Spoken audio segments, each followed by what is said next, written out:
What's up, YouTube? I've been on the PTS, kind of messing around with the new subclassing system, having a lot of fun with it so far. And just seeing how I could kind of incorporate this new system and really start to bring to life my builds. So if you've watched any of my other videos, you know that I mostly play one-bar bow builds, PvP builds. And so, while we don't have a ton of skill space, subclassing has still been super exciting, and just I feel like it really kind of allows us now to bring out the different kind of visions and themes and identities that we have for our characters. So this build is my Dark Arcanist. Now I do have another Arcanist who's more of a healer support, but this one is kind of my damage Arcanist, and that's kind of the idea behind this. The theme behind this character is that he's a Dark Arcanist, so he uses dark magic and assassination skill lines from the Nightblade. So despite that subclassing is here and the different power creep, it's probably coming into the game. It's definitely noticeable. I've been doing some dueling here, but even on a one-bar bow build, dueling against sweaty 2 bars with subclassing, if you're on the PTS dueling, you are probably a sweat. You've got complete golded out free gear, infinite enchants, potions, perfected traits, everything is perfect. Subclassing is here, so people are running broken stuff, but even still, this build has actually been performing pretty well, and holding its own. Now, against the best of the best, it can still hold its own pretty well, but you do end up kind of losing to a pure dueling spec, but that's to be expected. So when you're playing one bar, especially one bar bow, you're just not you're not going to be able to compete. I shouldn't say compete, you can kind of somewhat compete, but you're just not going to beat the best 2 bar perfected setups. So just keep that in mind. Now that said, this is kind of the open world build, so I'll share what I've got here. First, let's go ahead and look at our character sheet. Buff up with our vigor there. So you can see we're running 64 points in health. We have 37.5k health. This is a lot of health. You could probably min-max this a little better, take some health, maybe go down to 35k, even like 32k health, and max out your stamina pool for more damage. You could definitely do that, and then probably end up being better. But I haven't felt the need to min-max it perfectly just yet. Weapon and spell damage about 4,300. Penetration not very good at all, only 2.5k. But we've got other sources of damage, so our spell and weapon crit are actually pretty good, almost 50%. And our resistances are where kind of this build shines and gets interesting. So spell resist 35k, physical resist 34k, and because we're a wood elf, if you actually go into like your resistances.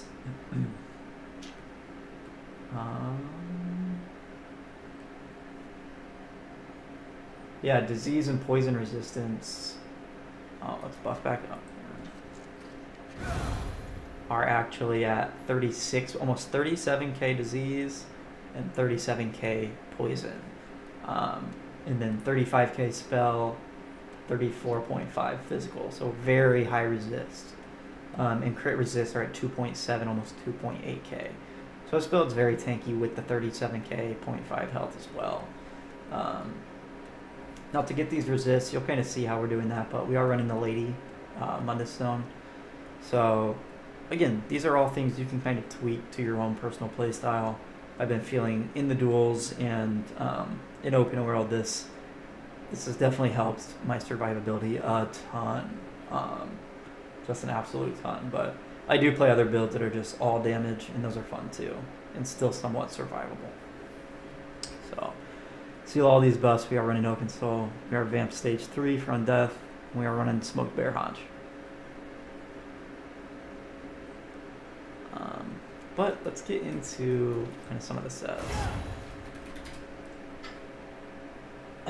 So you can see here we are running Balorg, we're running Essence Thief, our 1 Trainee, 1 Druid, Oaken Soul, and then the Vatrans Perfected Bow. The changes I've made to up our resists are, instead of running a sharpened or charged bow, I'm running defending now. Just increase that physical and spell resist. Also running 3 protective jewelry instead of infused. So still running damage on the jewelry, but just running protected now. That's another almost another 3.6k resist. So we are running 3 heavy, which also adds to our resist. 3 medium, 1 light, 6 impen, 1 reinforced on the heavy chest. I think what else here? You can see our CP, we're running all defense. So Ironclad, Duel 3 buff, Resilience, Focus Mending, Pain's Refuge, Fortified for more resist, Relentlessness, Survival Instincts. Open World, now I am running Relentlessness because I was running duels.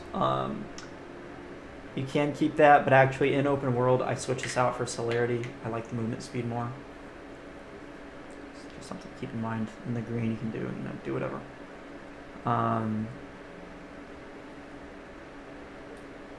Let's see what else. Yeah, so, pen is low, but with Essence Thief, you're getting a 10% damage increase just to everything. And then your Vatrans Perfected Bow is basically when you're fighting on top of someone, which a lot of times you're going to be, 33% damage increase for snipe. So that's huge. That's with Essence Thief, that's 43% damage increase. And then if you go into your bow skills, I think increases your damage done by 5% against enemies 15 meters or closer. So that's up to 48% damage right there.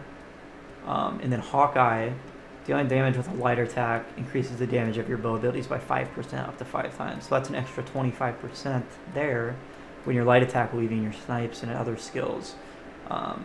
So I mean, you're almost getting an extra 75% damage increase on snipe with everything combined.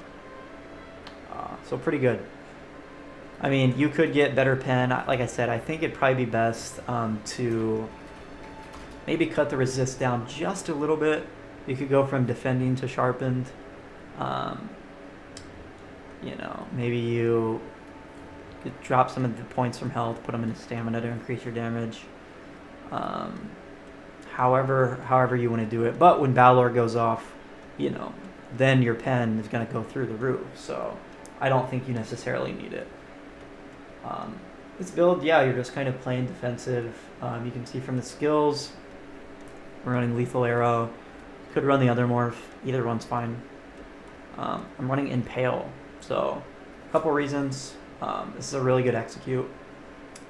Gives you an assassination skill on your bar, which you could run Grim Focus, but I don't really like the red coloration, so I don't use that on this build. I like that there's a skill style that allows this skill to be purple, so you'll see that in the duels, which kind of fits this theme. Then we are running a dark magic skill, so the Crystal Frags. This is great. Combine this with your snipes whenever it's ready. Hits really hard. Healing Soul for our main heal. Running the Burst Heal, the heal over time, and Major Vitality. This is huge. Resolving Vigor, so you're getting, this is a huge heal and minor resolve. And we have the green skill style, which kind of fits the green Arcanist. And then for open world, I plan to run probably this Sanctum of the Abyssal Sea, just for pure defense. It does give you some damage, but yeah, just for pure survivability for open world. So yeah, it's a super survivable build, and this is what I'll be running open world. Now for duels, which is what you're going to see in the gameplay here. I did have a couple of things switched. So instead of Balorg, I was running Geral's Mountains. And then skill-wise, you can do a couple things.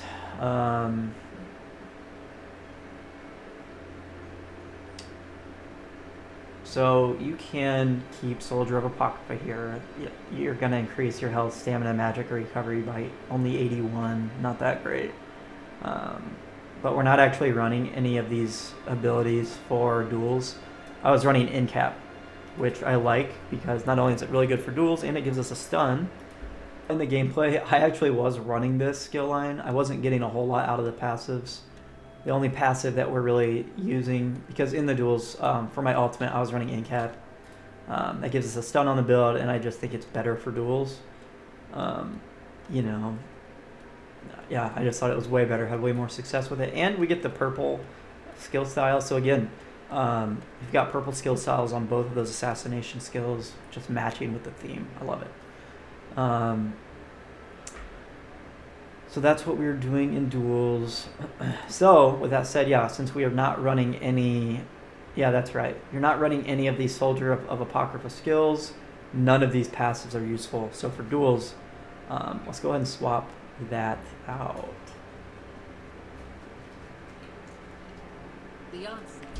But in the gameplay, I actually was running that skill line and was getting no use from the passives. So if you actually put this together, you'll actually have better success than even I was with it. But so what we're going to do is swap out Soldier of Apocrypha. You can either go for Herald of the Tome or Curative Rune Forms.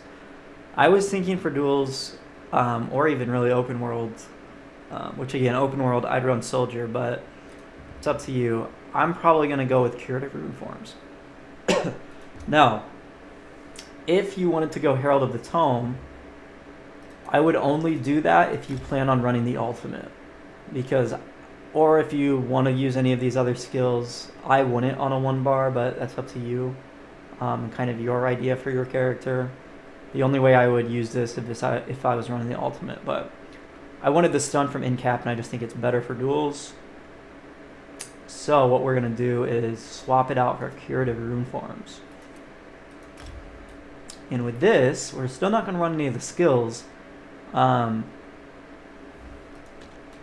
with the passives, there is actually one that we can take advantage of. And it's this one here. So you just get a flat 18% magicka and stamina recovery. It's just massive. Absolutely massive. So that would have been nice to have when I was dueling, but you know, keep that in mind when you're watching the gameplay, that your magicka and stamina recovery could be improved by 18% just from this passive alone. But yeah, everything else, this is what I was running. So this is what we are running here for duels. And that's what you're gonna see in the gameplay. So I think that's pretty much everything.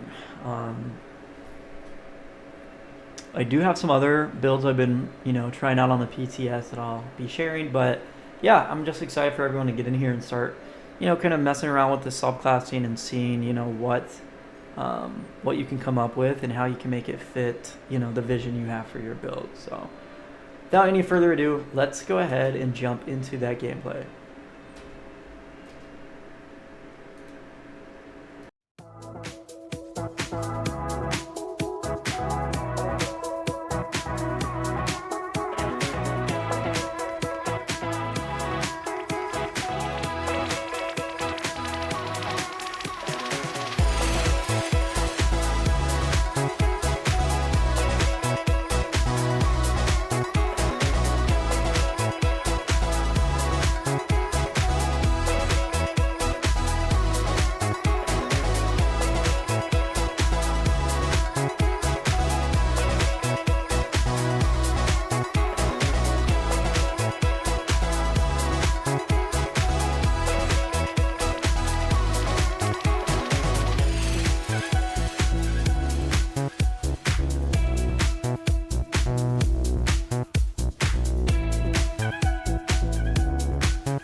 Bye.